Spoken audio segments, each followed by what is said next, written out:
Så sier vi god kveld og velkommen til Dist og i FTZ-døltene. En 8 dister her i Høtlene og i Vestmanna. Her VUF teker imot ha 1,5. Liene har vært av Vøtle og hittet opp, og spillerne og farner og man og skifteromene at rikka seg til. Gjør at det seneste klart og tar færre helst at renna nian av Vøtlen nå hver løte. Jeg kan fortelle at her i Vestmanna har akkurat vært en kvinnedister. Det var kvinnerne til VUF som snøgt sagt halva av kvinnerne til stjøttene i av. Den disteren enda i 34-21 til Heimalie VUF. En dister her til fikk rettelig nekk for maler på Kjøtalopp, og som holdt vår rettelig nekk bedre enn gestene ur stjøttene. For kvinnelige til VUF oppe av 13 sti, til ikke framvis av 4. plass i kvantøltene. Vi kan lukke skrive i støvna i kvantøltene, men vi bor etter måneden.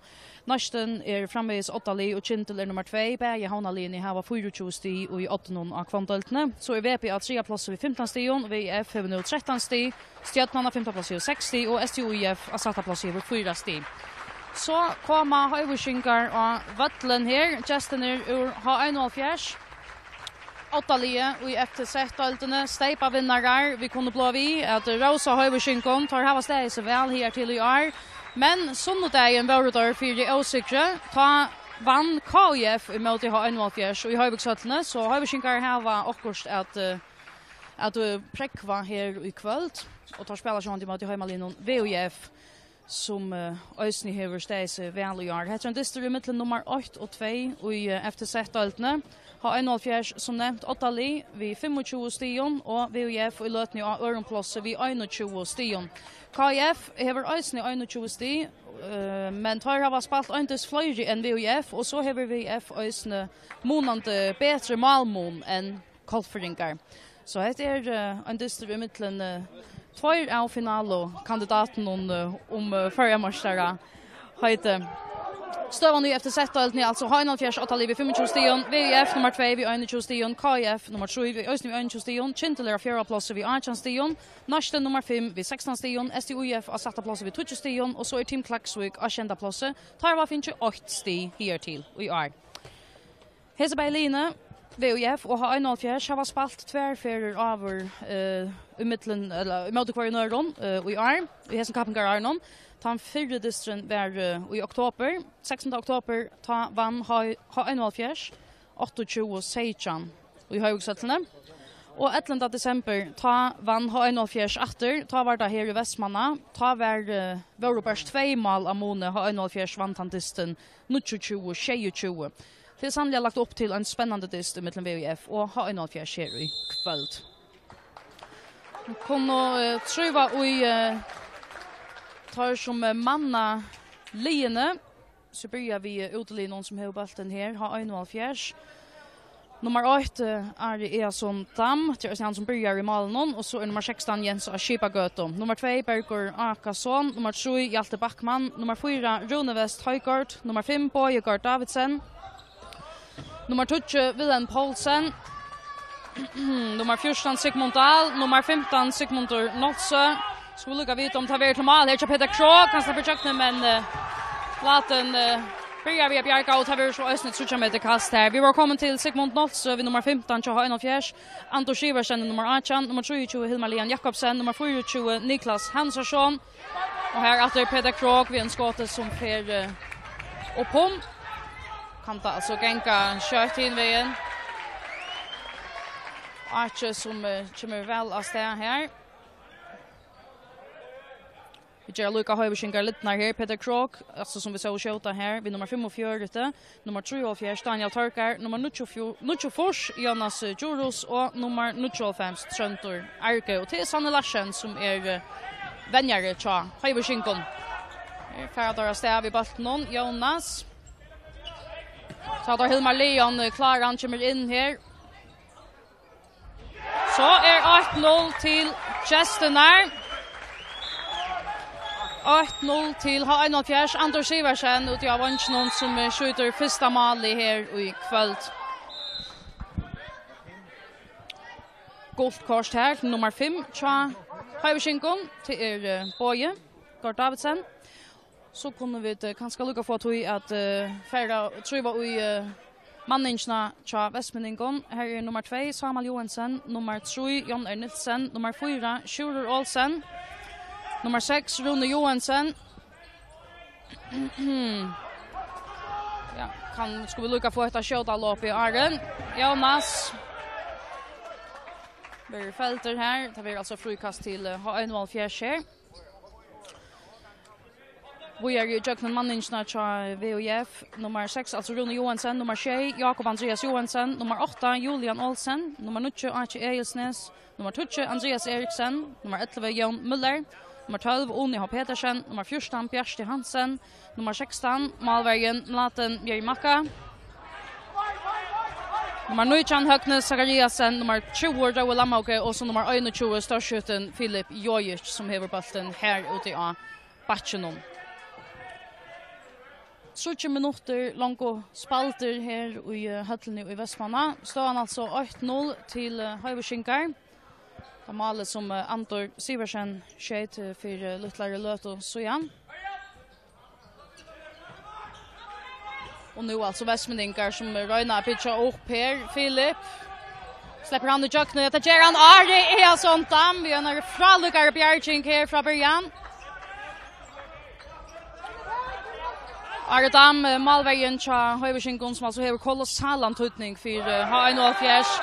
Og i hinnen enda noen Jonas Djurus som øker og samstundes for Archie Eilsnes en utvisning. Vi er karter ut i 2 minutter. Så nu skulle Vestmenningar altså spela i minnelota i 2 minutter.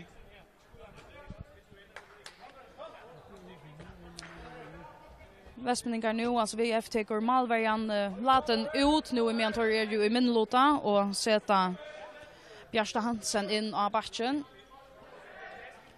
Så nu har man Andreas Eriksen av högra vantje, Bjersta av batchen, Julian mittfyra, Filip av vinstra batchen, Roa Lammaugen ja strykne, så får det vara Sjur Olsen som är ute i hinnen vantjen. Och alltså VF spelar vi tom male i lötene.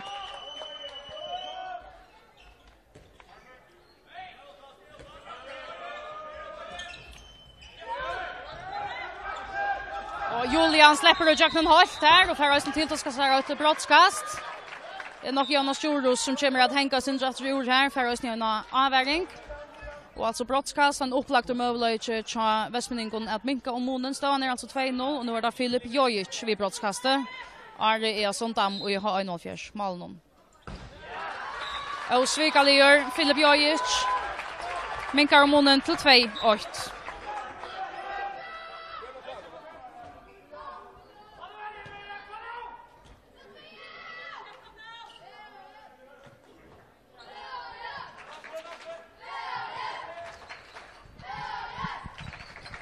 Vestmenningar alltså framvis och en mer fardre av Vatlenon spelar alltså i minnelota här i varje spel någon. Antor kommer väl in och placerar väl. Öcher till 3-8 till H1-4. Han har spelat i 5 minuter här i Vestmanna. Står han 3-8 till Gestner ur Höjvik. Gå 20 sekund efter av utvisningarna. Tja, Vestmenningon. Tar spel alltså 8 Malverjan nu i några sekunder att säga. Nu släpper ja nu är tojen så utrunden så nu ja här var det taktiska talvan till Høyveskinkon som var färden som var färden kall och några magnetbrickar ända in i vattnet. Spelet till upp efter här. Vestmenningar fullmannar Filip Jojic marscherande och Jackman har 1-4 Sverige minkar om munnen. 3-2 till H1-4. Jonas Djurus, Røyna Sverre efter Mlaten kom på plats och i VF-malen. Så kan det gå kjøtt. Julian! Och Mr. Tamar holdt i av bulten här. Det var nästan sint. Han var slappen välast det här.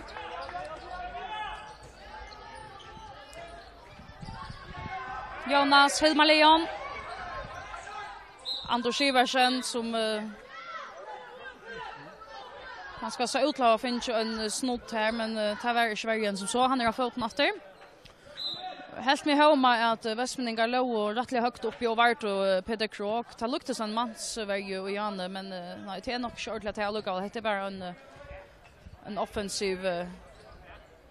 offensiv väg.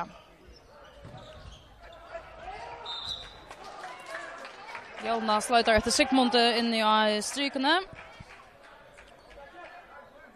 Han har tunga drunger att bärgas vi här inne. Bär Rove och Arche som börjar 4 mitt 4 här.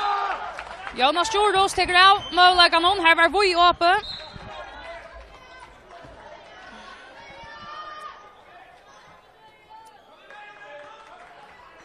Så 4-2 till H1-4. Det var spalt i 6 minuter.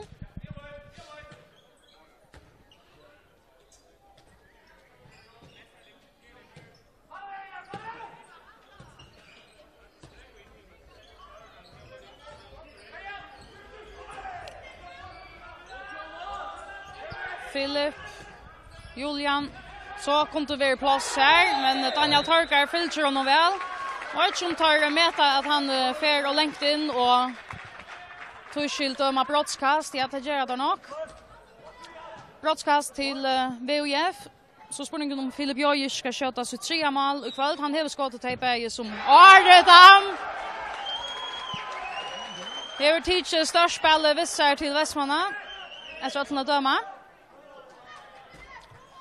Skulle gärna se att Västmanningar här var ju finns 2 mål här till och till alltså Filip Jojic som har skottet Berge, men hans affär alltså missnöjt brottskast.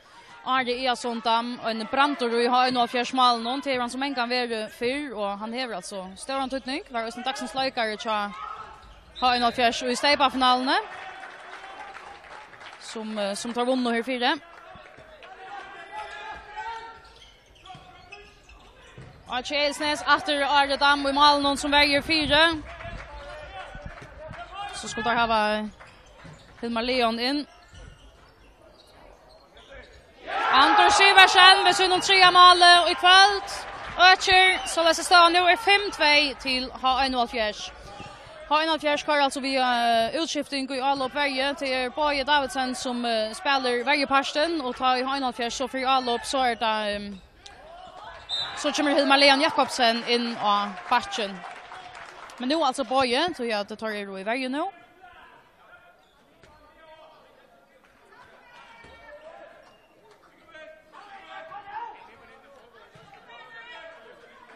Några minuter spalter här i Västmanna. Står han alltså 5-2 till H1-4. Och Västmanningar här var inte ordentligt funnit Lichland till att låta H1-4 vägarna öppen. Det var väl att man finns några 2 brottskast här till. Men han var inte haft häpna vid att skjuta utifrån så större skyttar som till döms Filip Jojic och Archie Elsnes tar av så inte ordentligt slappna framåt. Så skulle om Filip kan släppa framåt nu. Han kommer här, får ordentligt skåta. Gult kors här till Sigmund Dahl, menar det. Ja. Sigmund Dahl, gult kors och vi har en av 4 vägarna.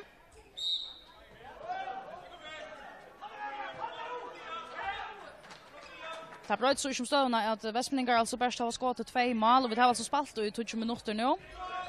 Det bor östen från Gåen har en av 4 Sverige-spelet och sannolikt östen att få inte avrik in i har en av 4 mål någon. Är Dam har teacher flera skott.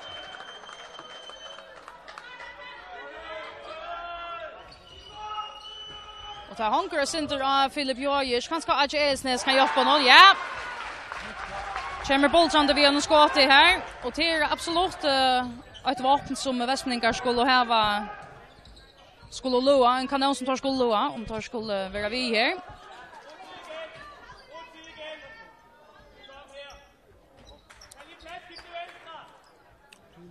Kommer Sigmund Nolse in av strykna istället för Sigmund Dahl.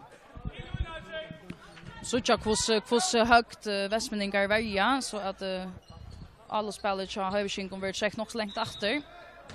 Så får det längt där denna.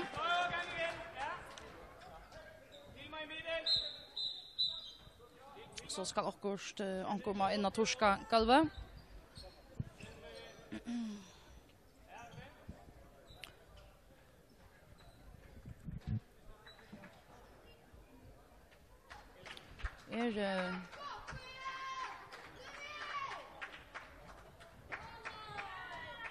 Så skulle det være torst av Galvnon. Klart at taka spel i oppatter. Sigmund Donaldsø vid Bøltnon. Jonas Juros. Innan Røyner finner Sigmund inn i andre strikene. Færen og ja, det gjør han! Sigmundur Nolsø øker 4,51 til 6-3. Så får der Østning et kjødal opp i læn. Har vi skinkar her. Jonas Juros. Skjøyter vi så i nå. Blatten kommer vel ut om alle noen kjørs ståren, og tar vi simpelthen nyplasseren fra Jonas, så at hatt skåter for vi så i nå. Og nå er Vestmenninger kommer for godt i gang til vi hatt avløpet, så timeout teacher, og til VUF som teacher timeout. Benjamin Inche Olsen.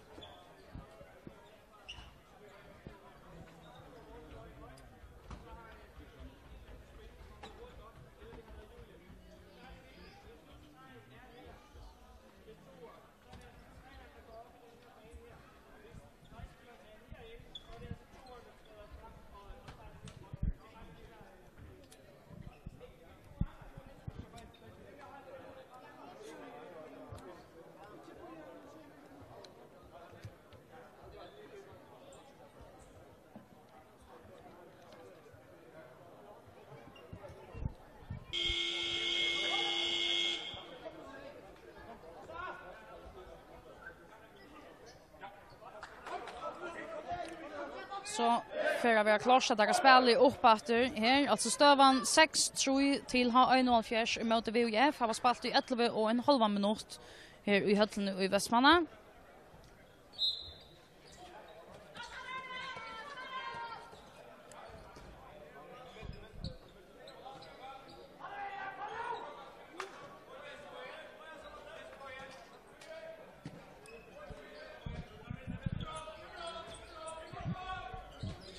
Julian från släpper köknen här, släpper fram vid Anders Iversen.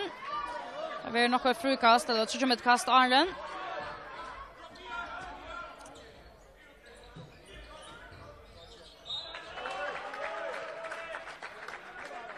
Standa väl i vägen ha 1,5. Här var en möjlighet till Aka Elsnes, och han tar det av. Skjuter kan det mål nummer 2 tja Aka i kväll. Minkar Ramonen för Vestmenningar, och här Daniel Torkar hinnan den någon fräckt loppa. Balsen point i mål och öcher efter, så nu är tjej 4.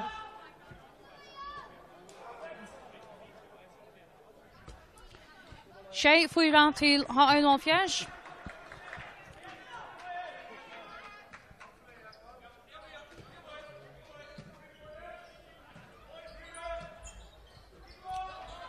Sjurer i övergångt. Så Vestmenningar 2 mån in i strykne, och här Daniel Torgar fick inte färdtry någon, så det är att klara att spela i betalde. Oj, här kunde vi lukt till att Arch Esnes verer fälter och sånt, att ta i armen ta ner i skottstövon. Ska ske outgjort om det var akkurat det som hände, men det är alltså en av ner vanta mig till stöv någon som kunde komma fyra i handbollen. Jonas Juros färös en utvisning för hans utsökna, och tar vi brottskast till VUF. Filip Jojic, senast Bjergaje Aredam. Hesa för sitter han tryckt ner någon. Filip Jojic minkar Ramonen. Stövan nu 5 till ha 1,5.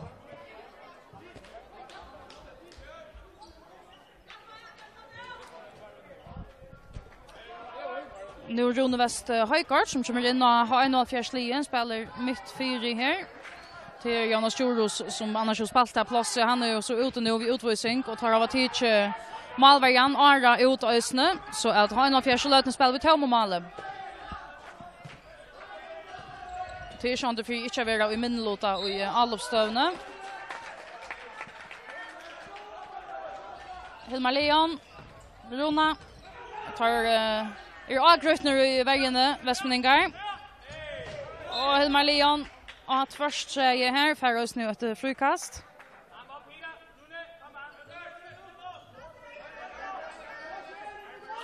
Domaren har armen av loftet, tar med seg det skal også hente kjøtt, og Høyveskinkar her ønsker utleggere kommer ut av banken, som Alvergen han stender framvis ut i utanför vattlen.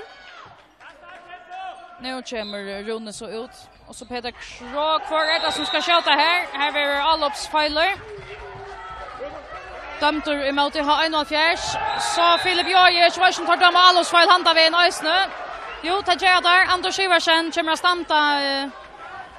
stanta här. Argen Filip Jojic kommer.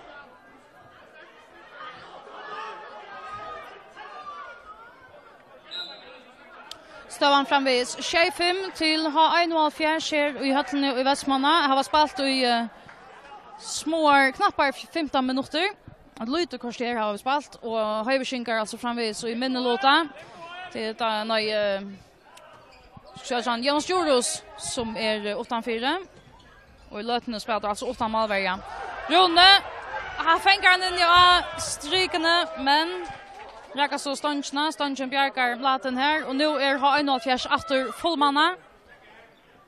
Och det här märker så att Arne Dam kommer in efter i Malem. Alla börjar nutjon till jag skottar rakt Stanchen Charlona.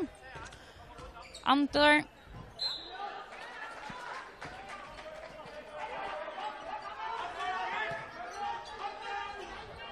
så är armen av loftet efter att domaren någon tar vill jag ha också hämta men det ser ut att Västmanningar själva för det. Ja, att skjuta lopp till Västmanningon ända vi att Andreas Eriksen släpper alla vägen i köknen minkar av målen nu bara ett mål av Mone 6-6.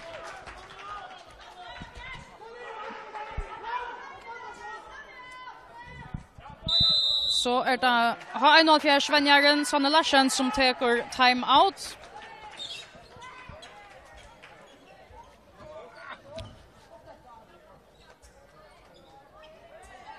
Malmunnen är alltså tätt över ner och i bäst 8 mål. Stövan 6-6 till Höjveskinkar.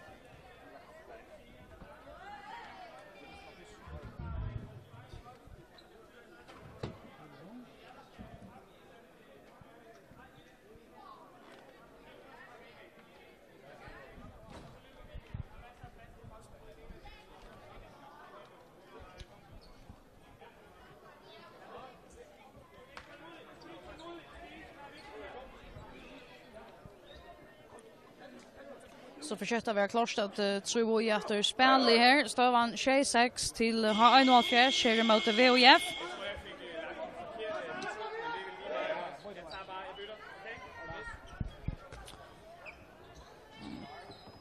Här till alltså Anders Iversen som har skott flest mål till Höjveskinkon. Han har skottat 3. Jonas Joros 2 och så har Sigmund Nolse och Daniel Torkar skottat för sutt. I VF-lövne här är Filip Jojic som går runt han skottet 3 mål, Archie Eisnes 2 och Andreas Eriksen 8.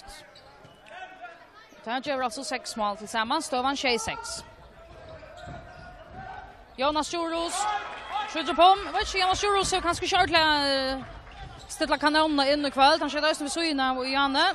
Så där Filip Jojic, Archie Eisnes, halt ut till Sjur. Så kunde vi plats till Akarna. Han ska locka Julian. Varjan ständer här som hon ska tja Höjveskinkon.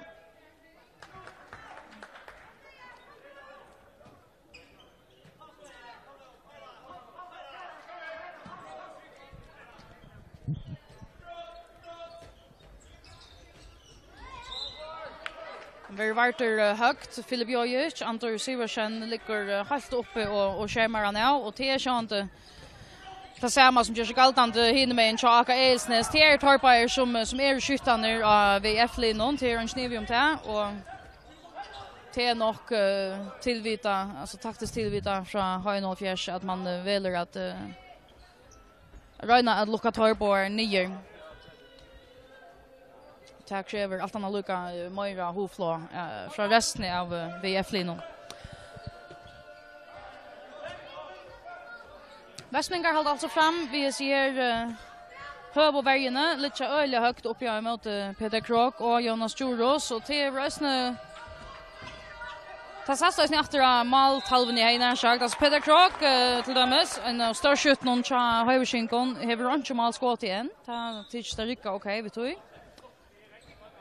Är alltså ett broadcast till H1 och guldkort till Rona Johansson cha VUF. Det var Jonas Juros.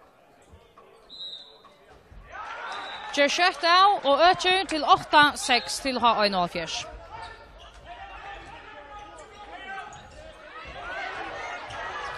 Här som Baltren väger Hapsauer och H1 vägen så blir det Peter Krok för första fär i kväll. 3 mål amone 96 till H1.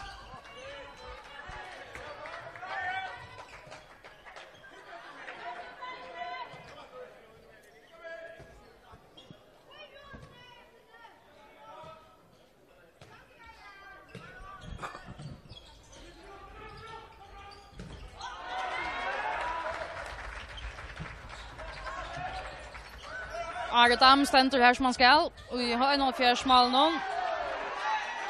Rune Reiner helst at trekja i seg avloppsfeilen her, men det er så ikke til seg før. Har en fjærs varvøyter avloppet. Så ikke altså hvordan lengt at det litt. Jonas Juros ligger faktisk at jeg ekner i Holve og spiller avloppsspill til kjøltsamt er vi så ikke så atterhilte. Till Sean de Verjan som är gjort att ta nöjast så längt efter att börja alla spela och så är kommen fair av Peter Krok kan man säga. Vad man hört med Janne ta ett lust att han kan ska komma sin tomorrow vi.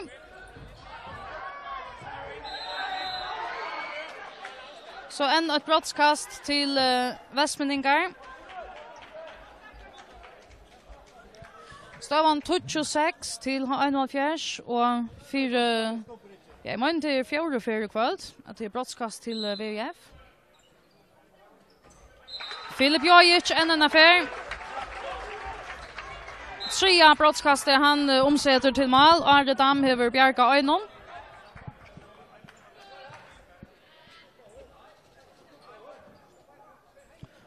Så 26.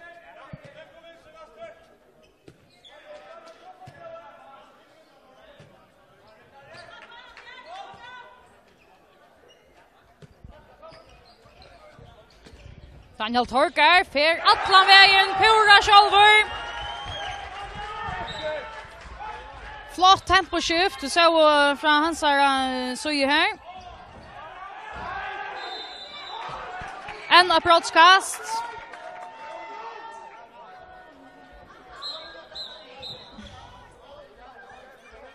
Nu får vi så Jens Skipagött och Asucha för första för i kväll. Andreas Eriksen som fick till att ska säga att broadcasten för ut och textar till i mån till handlig kanske han från Giltoy. Men nu alltså en broadcast duell vi får så här Filip Joje chesa för där Jens Skipagött. Och han bjärgar.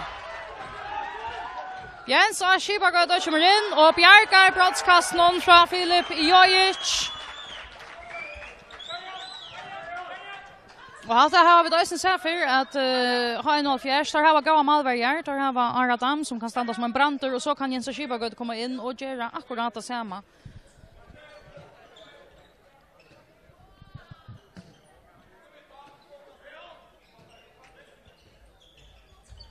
Pura frukten till Roa in i stryk nu och han är alltså trycker vi skott någon minkar och månen Roa Lamhauge.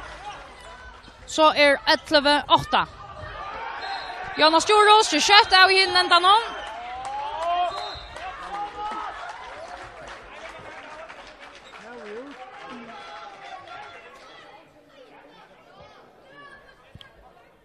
Och i samma omfärd för Roa Lamhauge som skårar upp hinnan då på inte han vill alltså rycka vatt i 2 minuter.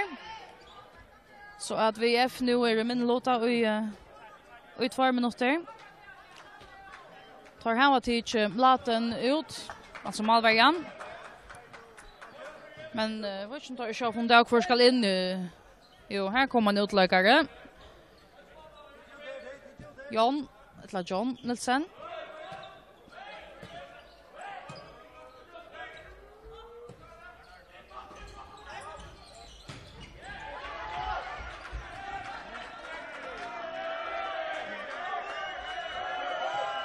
Så har vi domaren armen av loftet, vill ha också att hämta här. Tar vi Archie Elsnes som röjnar på att hämta.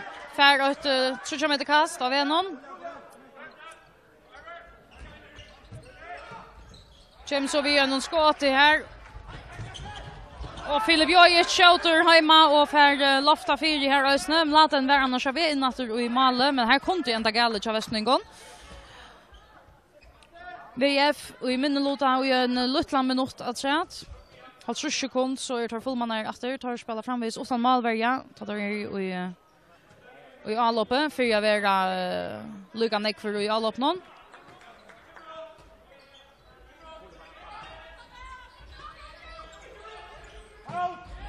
Och så är tömt mål. Här är tömt mål. Vad som tar av finns det här vid. Anja Törkar. Jag tar simpelthen slösa hasta borster väst. Nej, jag har 1,5. Om laten klarar att det kommer på plats och få... Ja, det är ganska en alternativ bjärging. Han släpper in efter på den vägen. 6 sekunder träd så är Västmeningar fullmannar efter så kunde spela vid Malverga som tar er vänner. Här är vi fullmannar. Och Filip Jojic vid skottfinte som inte har lumpa i Aradam i Malmö och så var han var hilten här i skottarmen. Jonas Joros hade för kväll att han får utvisning för akkurat hafta att ta och Jan för var det Archie Elsnes så för alltså Filip Jojic som var stäckar i skottrand. Och ända platskast till VF fästa för Archie Elsnes Jens Skibagöta. Och Jens Skibagöta gör det efter. Annor Bjärchinchen tja honom. Alltså det är bara brottskast. Det är simpelthen hans här loter här ikväll till jag kommer in och bjärka brottskasten. Heinald Fjärs är och en hour färdig av att någon i lötne och tar spela alltså utan Malverga till er in att göra det. Tar man er i min lota. Så är tömt mål här vad som Västmeningar har finns det här vi här inte som tar skjuta jo här kom det. Shooter Olsen. Shooter Olsen minkar munnen stavar nu 12-0 till Heinald Fjärs. Har spalt i 24 och en halvan minut till 4 halvlek. Höjvinkar är i minnelota i 1 minut att rätt. Rune och ja, finner Hilmar Leon och Blaten vid en större bjärging i VF Malmö. Fantastisk bjärging.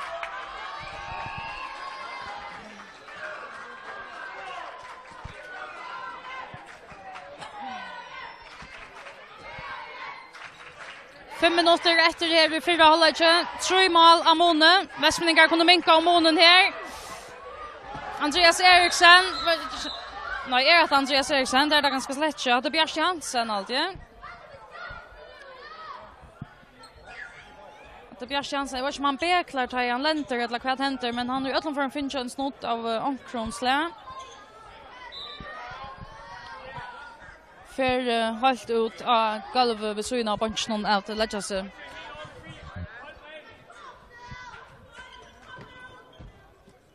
Så vill du ha en fjärs fullmanna om gå 20 sekund.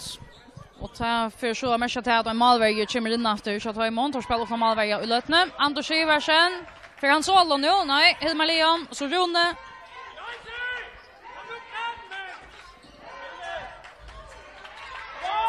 Så man finner Sigmund in i strykene, men tar vi Stein VF som förra stäv någon. Samal på Filip. Jag väljer så att Luka tackar färgerna ur spel någon annan lite löt och får röna att tar väl helst röna att bitcha och ett ordentligt avlopp upp här Västmeningar. 4 minuter efter här i 4 halvlek. 3 mål av Måne stående 12-0 till Heinald Fjärs.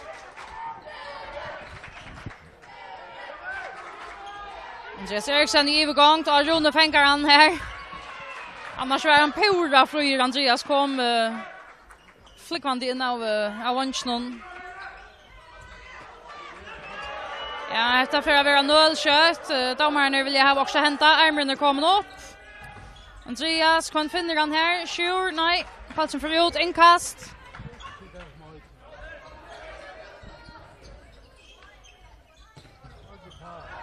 Oj, ja. Rune som nästan fintar sig självan och golv här. Västningar håller fram, vi ser offensiva vägarna helt upp i Peter Krog och nu är det Runa, så till vänster så tar Leccia vägarna högt.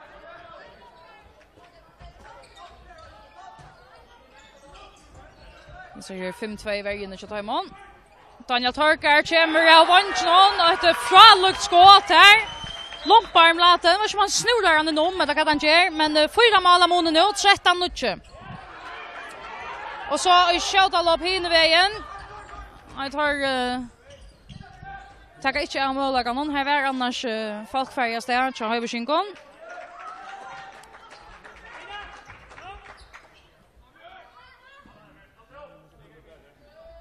Står han alltså 13-0 till H1-fjärs här.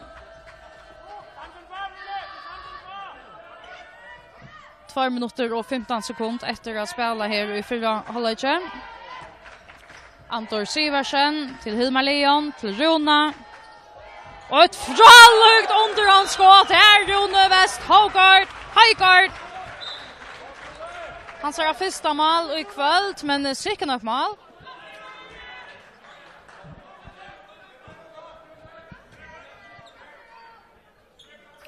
Så är 5 mål av Moni här, 14-0.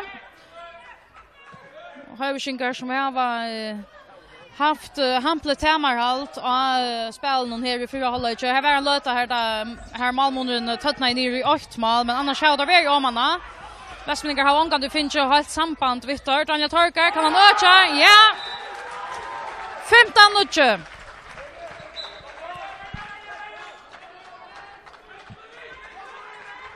Och Malmö är jämnt bort mellan Höjviskinkar. Det har alltså skottat 15 mål här till. Daniel Torkar 4 och Jonas Djuros 4.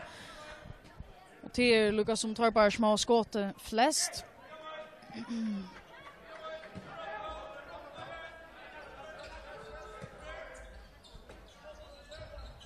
Archie Elsnes. Ja. Archie Elsnes. Vi är normalt här. Han ser att 3 mål. Minkar om munnen till 15-20.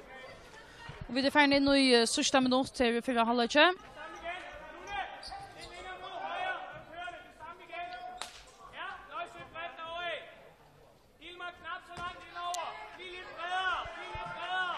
VF-vägen har lagt sig efter i fläta 6-0-vägen nu. Så får det sucha om H1-fjärs för omställa sig till det. Rune Röjner efter vid en onsdagsskada med hästar för räkaren Roa och i VF-vägen. 20 sekunder efter, domaren har armna loftet. Här ska också hända nu, så. Här blir det brottskast. Det ser oss ut för mer som att... att Rune Johansson kommer till att Agaka i armen av Hilmar Leon. Tar han ska skjuta och till han givas det. Tar skallan ut, 2 minuter och brottskastar i snö Jonas Djuros.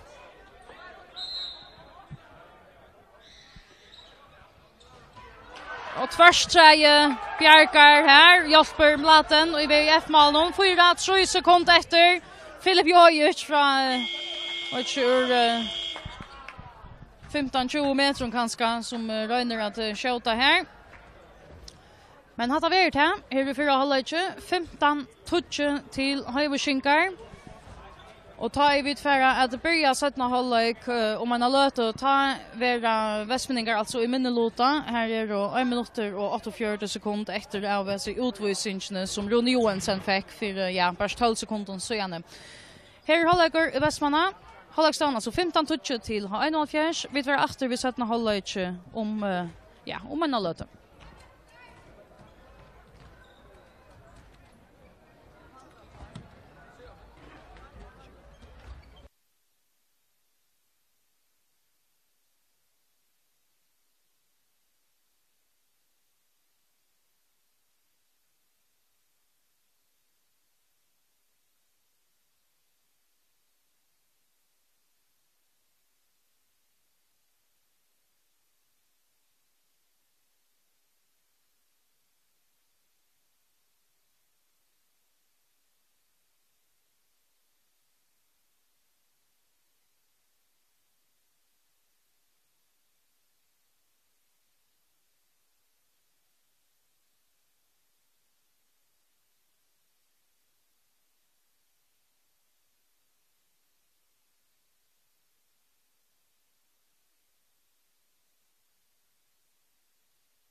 Så får vi klart att börja sätta halvlek kvar jag löta här i Västmanna. Stavan alltså 15 touch till gästerna ur Höjvik. Om vi lukar tälja målskyttarna upp här. Så får jag äta till att en samsvar chocken här. I Västmanningen har Filip Jojic skott 4 mål, Archie Eilsnes 3. Sjur Olsen og Andreas Eriksen og Raul Lamhauke har skottet for Sucht og Høyvishinkon. Her det Daniel Torkar som skottet 5, Jonas Djurros skottet 3, og til Anders Siversen Øysne, Peter Krok 2, og så var Sigmund Nolse og Rune West Høygard skottet for Sucht.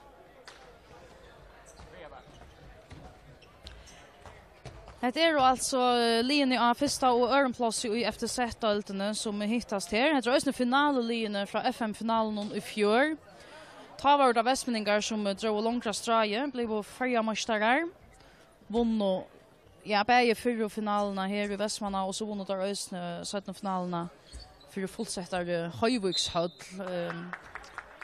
Så spänningen om tandfinalen alltså för att ändra sig om tävla finallinjen efter och i år. Har en av fjärs alltså 8 liv i 25 stion och så är VF och Örnplats men tar är då alltså i här kapping vi bei KF och Kintel som helst är avskriva halt än kan också lägga chat att KF och Lötne spelar emot Team Klaxvik och Katla 4 och här var hållstövan 16 touch till KF.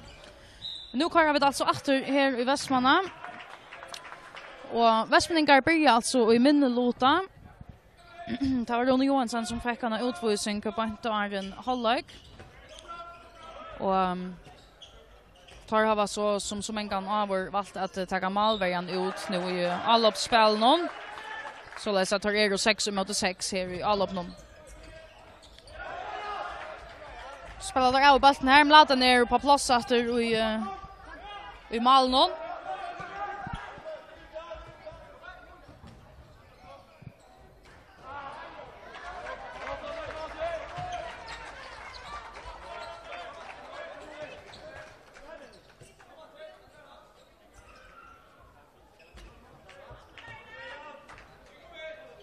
Så är Filip Jojic inne i åter och målvägen Laten till nu åter här i avspelen och VF. Annars är det större mån samma manningar som är av att någon här från början i 17 halvlek som vi då sen så i 4 halvlek så Höjvishinkon har man tog sett Hjalta Backman in. Spelaren vid nummer 3 som väljer av vänstra backe. Så är det VF efter fullmanna.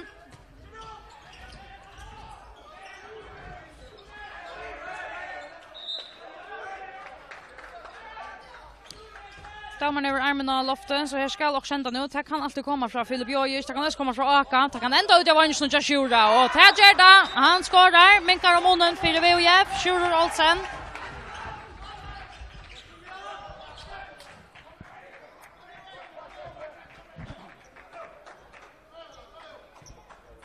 Sjurur har skottet 2 mål här till ikväll och stövan alltså 15-11 nu.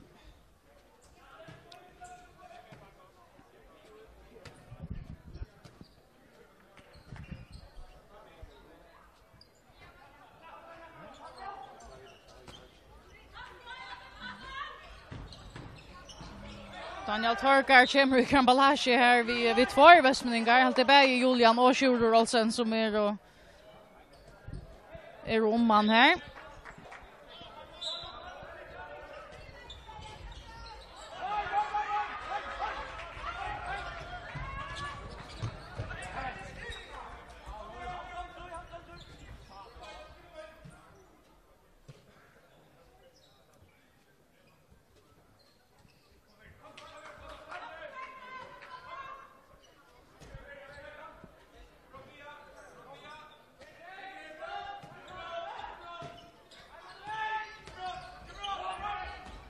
Filip Jojic och Arne Dam och nu kommer väl från början och har en 0-4 mål någon.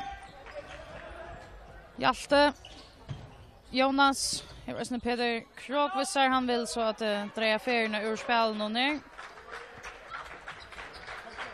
Västningar kommer väl på plats här. Så klappar de Eikanek i har en av fjärs levande och till nog nummer 2 Bergur Akason kommer in. Han ser rättliga onkel ut. Man vill tänka att det är en spelare som inte känner. Kan du minna mig här sådana onkel och högerskink någon som släpper röna sig nu. Hjalt finner Sigmunden i strykne till att Daniel för att ja, det är Sigmundur. Och han får ösen till, du ska säga ett brottskast. Archie Eilsnes vill kortar ut i 2 minuter. Det var alltså 3 brottskastet till Höjberskinkar i kväll. Daniel Torkar, nej, orsaka Jonas Djuros har tid till i 4, men nu är det Peter Krok som släpper röna sig. Så att Jonas skjøt att först sig senast. Och Bladen är när vi att häva hantan bulten, men han snöjt sig inom och Jever har 1-0 5 mål slash efter 16-11.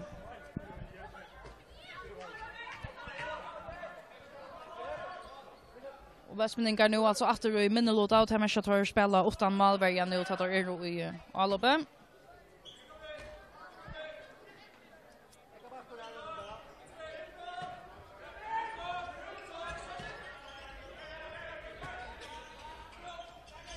Filip Jojic släpper han till skott här. Han finner i stegen. Halder Arche som får bulletram till in här. Och det är inte Arche sitt rotan för orsaka att det är nog Andreas. Andreas Eriksen. Väl spalt här. Tja Västmanningon. Och här kommer rösten en utvisning. Och vi har 1-4 slä. Och nej, men det är Hjalte Backman som vi kortar ut i 2 minuter. Så nu är Roline. Ja, här var det lukkande kvar spelare av Vettlenon.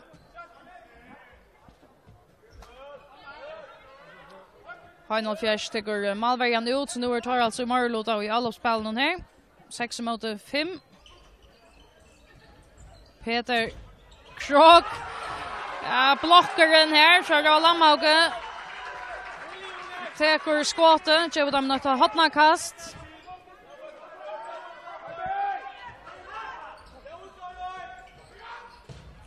Efter då Lamhauge, han ständer som en murer här inne. Och Östning ett mål här, Bladen och i VVF-mål någon till Skötau. Han sa jag första mål i kväll, Bladen Meri Maka.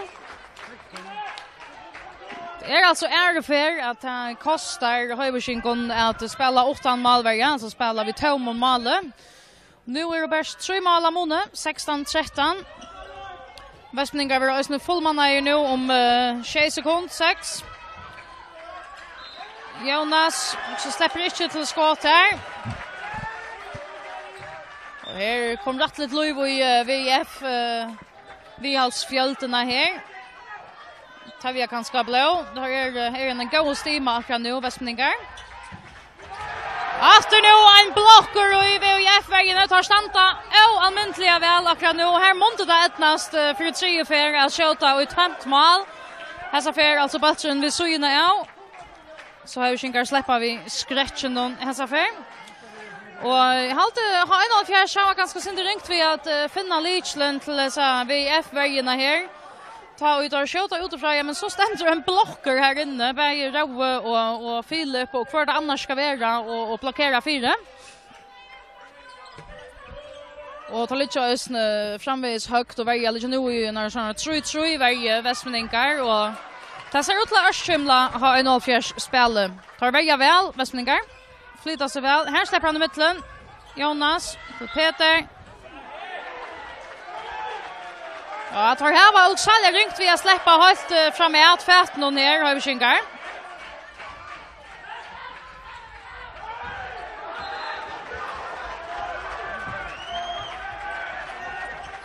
Här ett nästa så att släppa jöknen till Peter Krok. Skulle annars jag säga att det så syntes hållt desperat ut som han rönte att börja sig i jöknen, men tack också urslit här så för. 4 mål ammoniater, 16-13 till H1-4.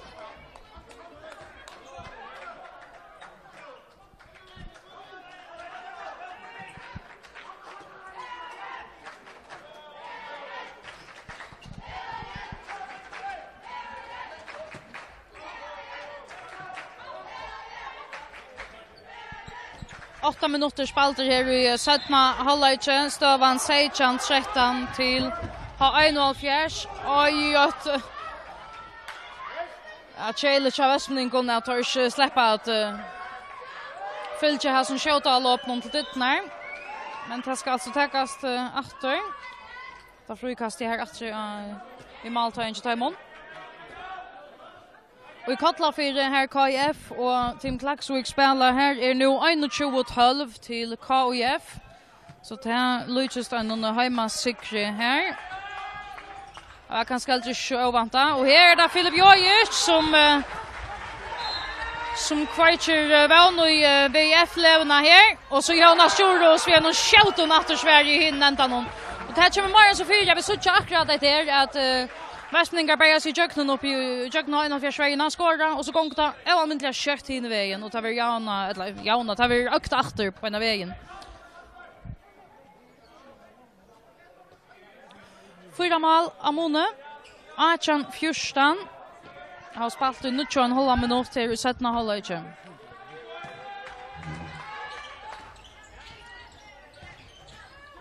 Rune Julian Reinser Jonsson skåt. Det var ikke kvannan räkar här. Det var nog i roa. Som ösning är i F-aren, så han tar vi inkast 1,5. Hjalte teker turen själver, men här är Bergen Laten och en stång 4.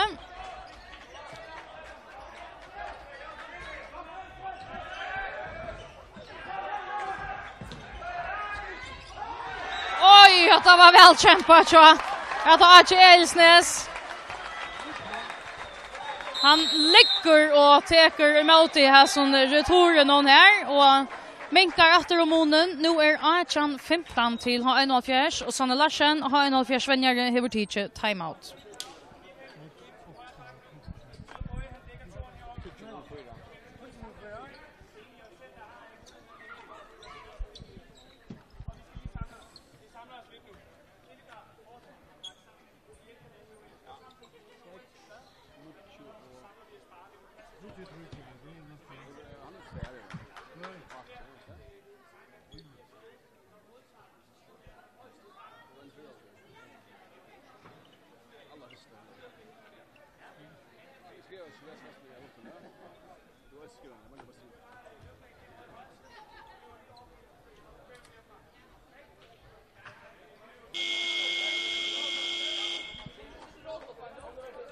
Så vi spelar kött till Jopater. Alltså Archan 15 till Höjviskinkar. Här har vi spalt i 20 minuter i 17. halvleken.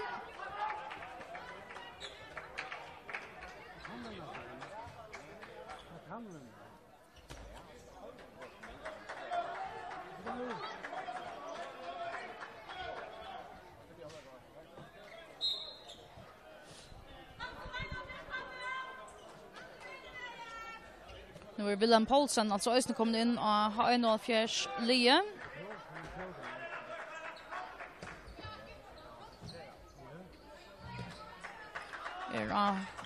Högra batchi här så han har bulten här och man släppte skål på en vägen nej hjälte. Västningar har nu just av att mansväga Peter Krog. Berger kommer väl in från vänstern här men laten ständer här som man skall och i VF mål någon.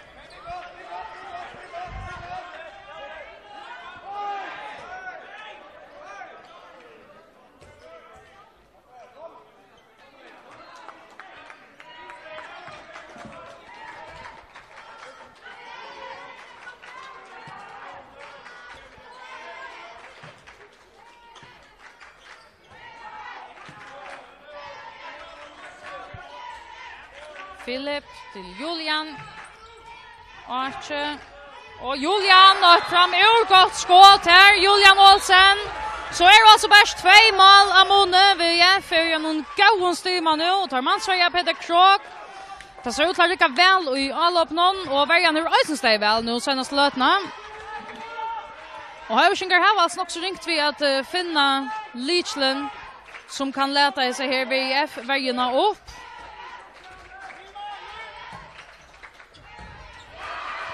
Nej, det var helt inte Willem Paulsen som kunde skjuta sig i jöknen här. Och så kunde Västmänningar alltså börja sig upp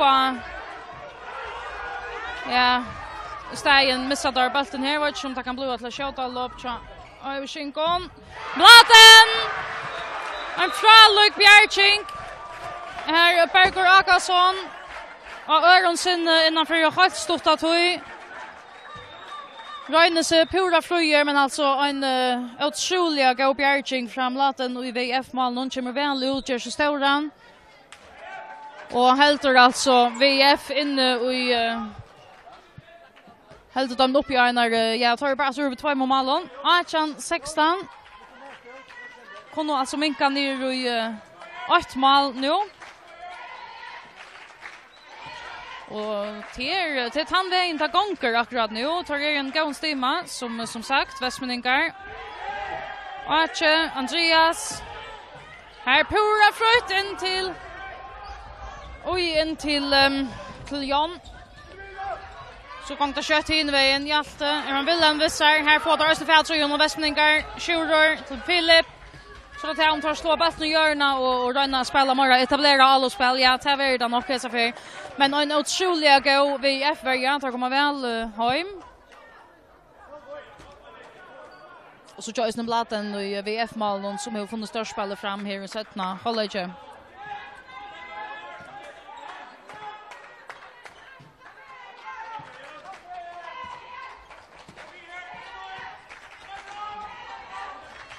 Philip. Julian Arche. Så släpper han atlan vägen i Jöknen Arche. Här kommer Arre väl ut och bjärkar. Här blir nog en utvisning till Sigmund Dahl. Sigmund Dahl, Tjahöver Shinkon, utkorter ut 2 minuter. Och så är det Jens Skipagöto som åter kommer i H1-4 mål. Och bjärkar han nu så är det alltså så helt han alltså gå och gångt nu. Han är över inne till 2 brottskast i förhållande. Han bjärkar i bavon skottnon. Filip Jojic ofta Anna Targa. Ja, hesa för sidran väl till Filip Jojic. Och så målmånaren alltså Tatnauer ner och i 8 mål. Stavan Achan Seichan till Höjveshinkar. Till VF som har momentum i lötene.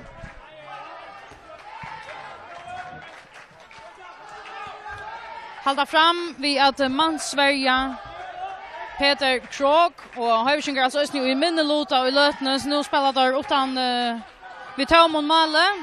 Och det har också bränt sig av för det kväll. Upp till flera färger har Vestmenningar skåra och på tömt 1,4 mål. Montador finns ju möjliga för att ta efter och damarna har långa armen och loftet här skall alltså också hända kött. Hilmar Leon, Blaten Bjerkar och så är det till Amdor släppas det och i Kjöldalopp. Ari kom på plats att i Malnon. Ja, och så till Filip Jojic som gick upp först. Det är nog han som attlar att vita om Malle framvis var tömt. Men ta över, Malvargen kom natt på plats. Men nu har VF alltså möjliga fyra att jauna. Stövan Achan Seichan. Och Höjveshinkar i minnelota. Så heter gilt möjligheten till VF för jag kommer på jant. Och till skoltet av världen så är det första för så jag inte stabilan att det är jant. Taver ikke hessa fer. Arne Easson Dam. Vi annonserer at Tuttinga Miklar Bjerging.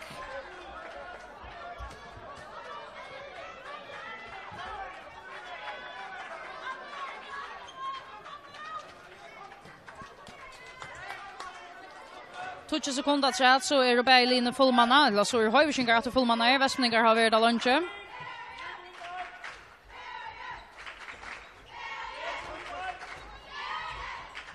Tar var trekt mansvägen efter så Peter Krok nu släpper över vi alltså spel någon Blaten att igen Bjerging men det så för alltså broadcast till Höjveshinkar Sigmund Nolse till då ska säga ett broadcast i stryk nu och tar vi efter Peter Krok som för att täcka till Blaten har steg väl så senaste lötna spurning när man nu klar att pilka det broadcast igen nej har att göra en vi så 2 mål Amoni efter Nuichan Seichan.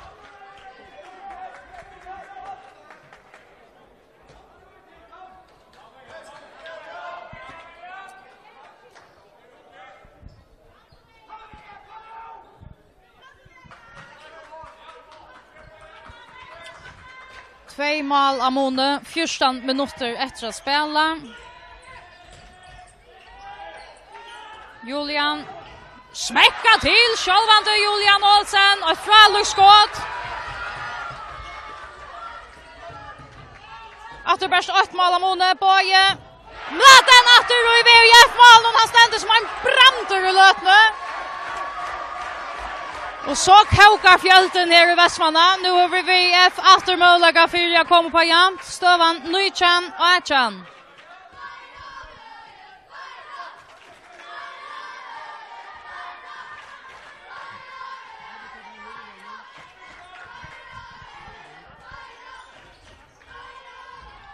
Här Marta, så jämnt, Nykän till Archie Ejesnäs.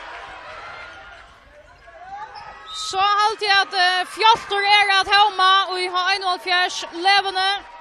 Nu kontakt till pura jämnt, Nykän.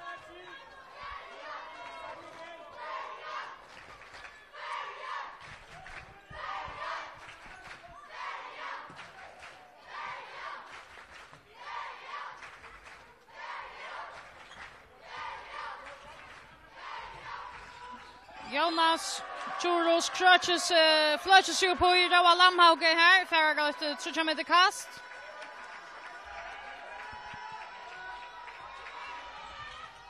Anders Iversen, är det han som kan öka efter? Ja, läcker ha en fjärs framom efter. 29.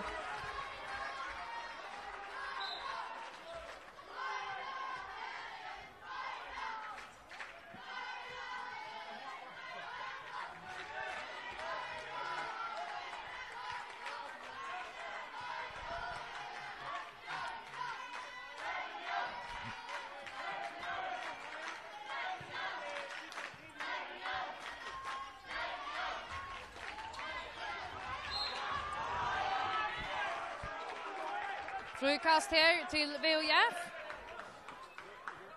Så timeout här och till Jolsen VUF vänjare som tar timeout.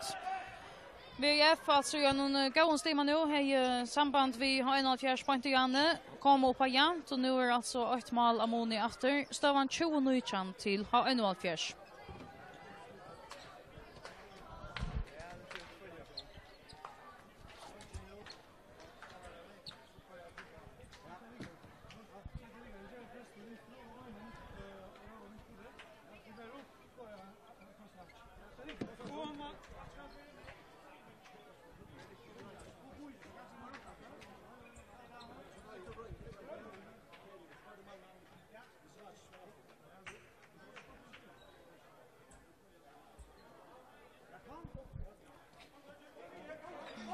Kan se ut det snurrar kolla för mellan KIF och Team Klaxvik.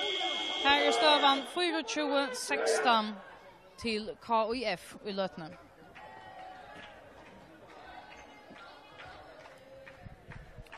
Så för att vara klart att ta spel i uppåter här i Västmanna. Stövan alltså 29 till ha 1,5.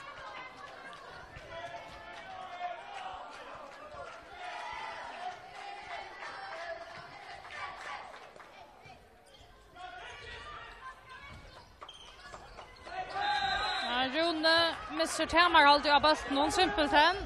Antor är på av Sarasne. Maten kom väl ut men Antor lappar han pent på om här. Öcher för ha 1,5 21.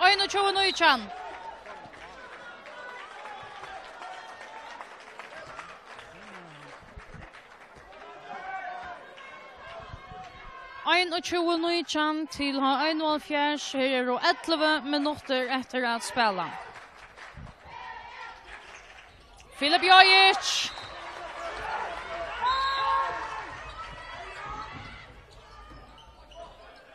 Så är det Hilmar Leon i hinnändan någon. Det går kött på väger. Framvis 2 mål av Mone. 22-20 nu. Först Filip Jojic som inkar Mone för VF. Och så Hilmar Leon lukar kött i hinnändan någon. Öker efter till 2 mål slår till ha 1,5.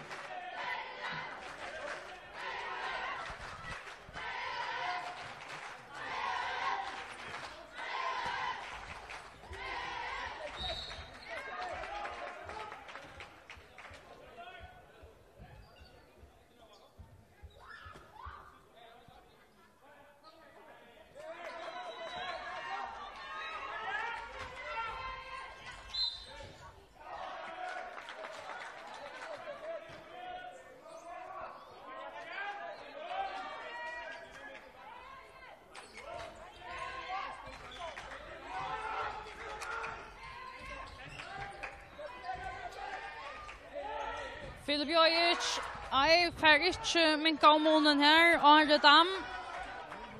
Bjarkar, og vi har en 0-4 smal nå.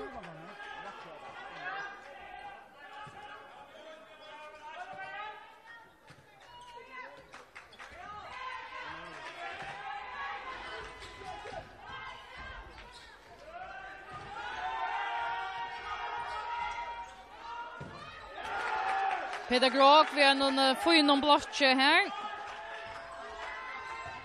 Achter her.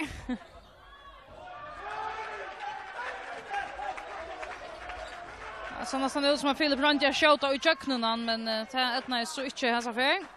Framvis 2 mål av Mone, har 1,5 framför 22-20. Här är det 90 minuter efter att spela.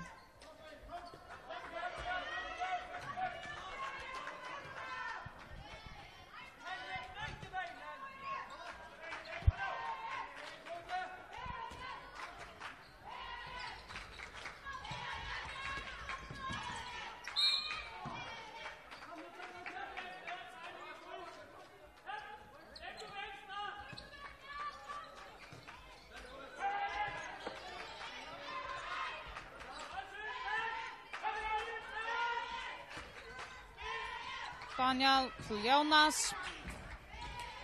Oj.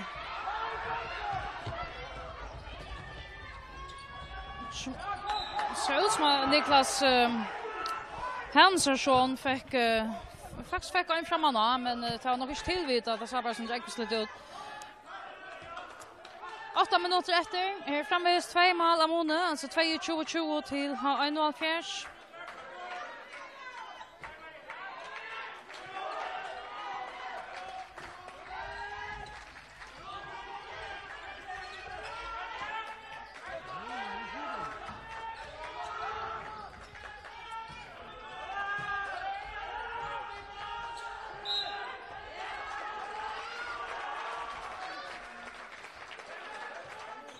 Tar bergas som ulveraska och berge männen i varje och i alloppe. Här är det Baje Pastar och vi för att vinna hända ner disten. Och Strush vill jag mankla vid inte.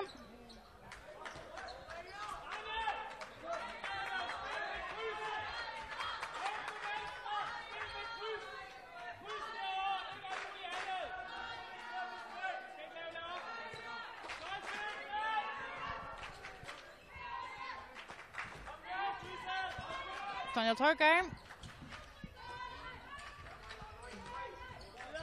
Jonas. Antor. Niklas. Ja, kommer han till att Geron Ekfet, Niklas Hansson, så kan vi FKA hinvägen. Liksom vi såg ett mål här, står han framvis 22-20 till 1,5. 6,5 minuter efter att spela av dysten här i Västmanna.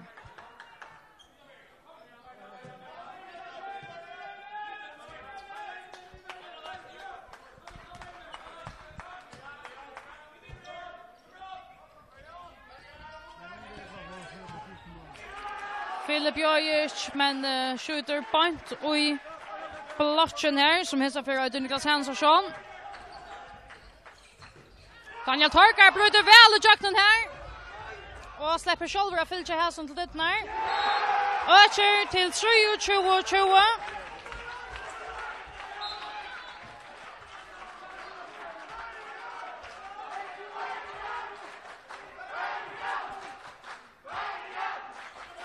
Så är det 3 mål av Moni här. 5,5 minuter efter att spela. Och man ser som är och Jan Homa är en stora möjlighet till Västmanningen för att affära stäv i Ötlund tar hött och en rättliga goda löt.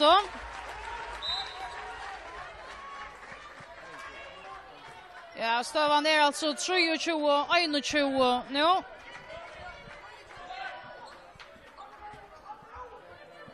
Tre och 21 till H1,5. 5 minuter efter och det var att jag skulle säga att det var ser tuttingar vid 24 västmänningar att få att ha mål för att hålla sig inne i snärt. Jag tog in börjar alltså att renna undan. 22 mål är inte, men tar här var Lucas som runt i Atana Atlantisten. Och Höjvikingar köra an nu. Anders Iversen ökar efter 24-21 och tar högre starta imon att tutningen av kvarjon Male som vi skåra här.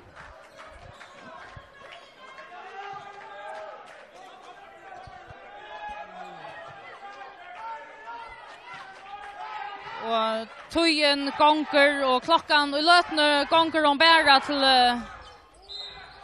till 4 måns för ha 1,5. Hon renner undan Vestmundingon i lötne.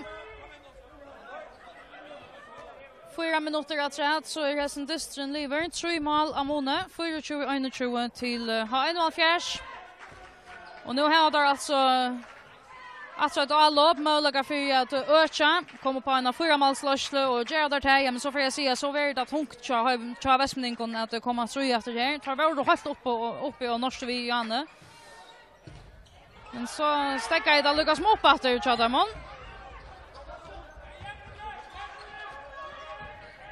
Så det här kunde minka om moden Vestmundingar. Julian Atlejan in till Andreas Eriksson av strykne men Elvingen fer fram vi.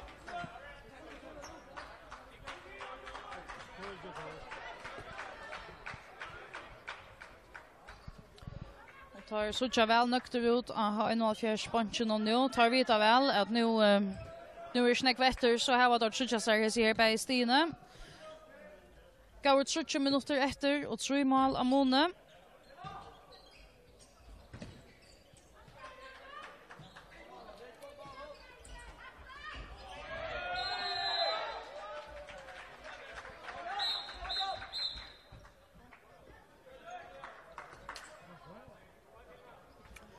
Broadcast här till H104 Peter Krok och Mlanten och VF Malnon.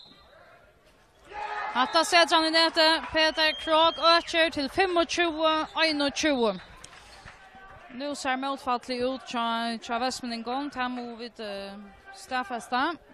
2,5 minut här var där.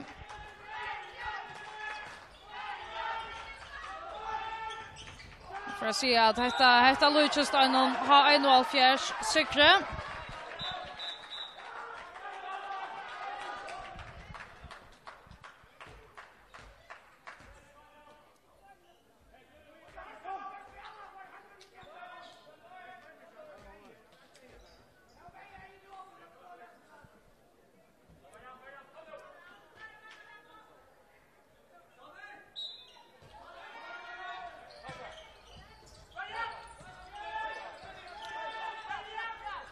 Julian en ett underhandsskott som fer i mål till honom. Han har haft flera av timon i kväll.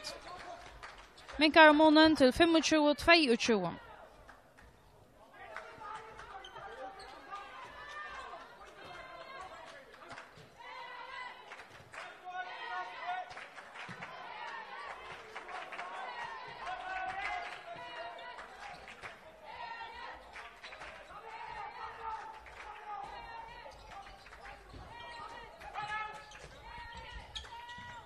Peter Krok. Ja. 26-22. Här för att vara Liot. Här för att vara sloppet så har vi skinkon. Nu halva andra minuter efter att spela 4 mål av Mone. Detta är en seger till Gestner. Och här vi får där alltså en enduration efter osikre för KIF. Söndagen.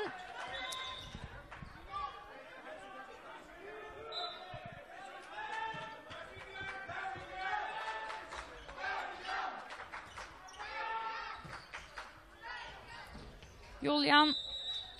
Affärsha broadcast här är nog värst inne i Maltainen.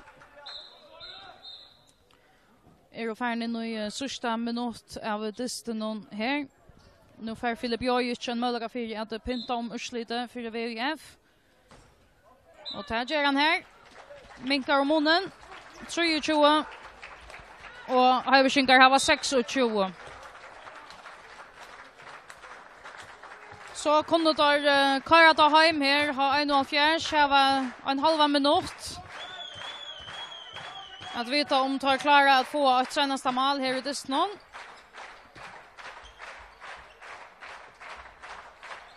Ja, det är Iver Skott spelar flickvara spel här. Hilmar Leon Jakobsen skorar till 23 till Höverskinkar. Klara Vestmänningar att pinta om urslit här i ändan. Are Easson Dam för helt senaste år här i Dystnon ikväll. Ha 1,5 vinner alltså emot VOF. Ändaliga urslitet 23. Och genom det här har en av tjej löslarna helt från början till ända. Här var en löta misskojus i 17 halvlek här. VF var uppe och näst vi. Men det var nychan tar kom upp på jant. Men det har varit det inte lunch så rymte ha en av åter undan daimon och för då alltså löslarna fram till seger här. Ja, 23 ändar hästen distren. Här vi kommer ha 1,5 upp på 22 sti och i 8 i KTZ-öltene. BIF stannar stad har av 21 sti och KIF vi sikrer att Tim Klaxvik i kväll kommer upp på 23 sti. BIF har då spalt endast färre än KIF. Det ska lösna motrocknast här. Och i annan kväll tar han spela Norsten och STUF i bästemansdöltene och i kvinnodöltene och annars verður Andrikva av håndbolt i Atterasgron sunnudagen tar för att avvisa distenar i mittlen havnaliene Kindle och Norstanon bäger kvinnor och mannen. Vi får att ha samröver här nu på en vägen. Vi tar Sanna Larsen vänjare att ha 1,5 point här. Du skulle tage dig. Skal vi tage den på færøsk eller dansk, Sanne? Jeg kniber lidt på færøsk lidt endnu, men jeg øver mig alt, hvad jeg kan. Ja, okay, så tager vi den på dansk. Kun fordi jeg har vundet. Tillykke med sejren. Tak skal du have. Du havde det ikke så godt med at skulle kalde dig selv favorit for inden, og I havde lige tabt til KIF. Så får I den her genopståelse her. Hvad er det, I gør rigtigt i aften? Jamen, jeg synes, drengene får lykkes med nogle af de ting, vi har trænet her i den sidste uges tid. Og det er jeg rigtig glad for, at det lykkes i dag. Og jeg tror, det var det, der sådan gjorde forskel for os lige i forhold til sidste gang. Vi fik skudt bolden ind i kassen. Det gjorde I nemlig. Jeg havde også en god målmand. Der var sådan et godt spil rundt omkring på alle pladser. Der var lige en periode i anden halvleg, hvor det så sådan lidt... De kom lige lidt tæt på. Hvad er det, der sker der? Jo, men jeg tror sådan set, der sker det, at VF de lige løfter sig en tand og får lidt mere tur i den.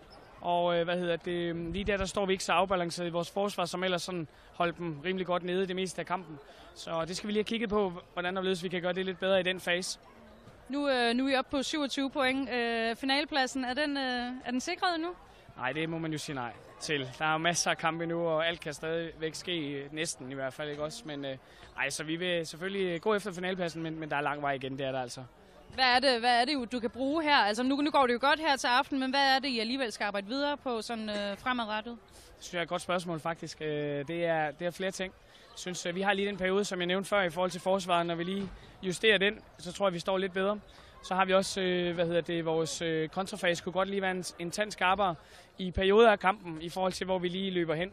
Og så den sidste ting, vores angrebsspil, der skal vi lige have justeret nogle af de ting, vi laver også. Så der er flere ting. Der er mange ting faktisk. Du ser også ud til at have nogle unge spillere med på banen her i aften. Er du bevidst om at spille bredden ind på holdet også? Ja, jeg tror, ligesom vi snakker om for nogle gange siden vi to, så tror jeg, det er en vigtig styrke hos H71 at få spillet bredt. Det har vi mulighed for. Tak skal du have, Sonne, og held og lykke fremad. Tak, og lige måde.